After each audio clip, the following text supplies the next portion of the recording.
তো বন্ধুরা ফাইনালি তোমরা দেখতেই পাচ্ছ যে আমি আর সুস্মিতা রেডি হয়ে গেছি। আর সুস্মিতা সুন্দর একটা লুকস দিয়েছে। কেকটা আমি এনেছি, সেটা আমি আগে থেকে বলে দিলাম। একেবারে ফিকে হয়ে গেছি। আর এইদিকে হচ্ছে আমাদের অ্যানিভার্সারির কেক। এটা রিমো পছন্দ করে অর্ডার করেছিল, কারণ রেডি কেক এখানে কোথাও পাইনি, সেই জন্য ও অর্ডার করেছিল। তা কেকটা কেমন হয়েছে তোমরা অবশ্যই জানাবে। দেখো খুব সুন্দর কেকটা। তা এখন আমরা কেক কাটবো। এটা বিয়ের কত বছর? ও বিয়ের কত বছর? এটা আমাদের ইন্টারভিউ চলছে। এটা দাদা আপনি বলুন না, দাদা আপনি বলুন এটা বিয়ের কত বছর?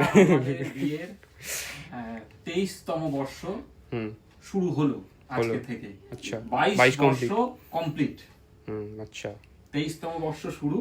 আর সেই জন্য আমরা এখন কেক কাটবো। তা কাটা যাক নাকি? একদম, চলো কাটা যাক।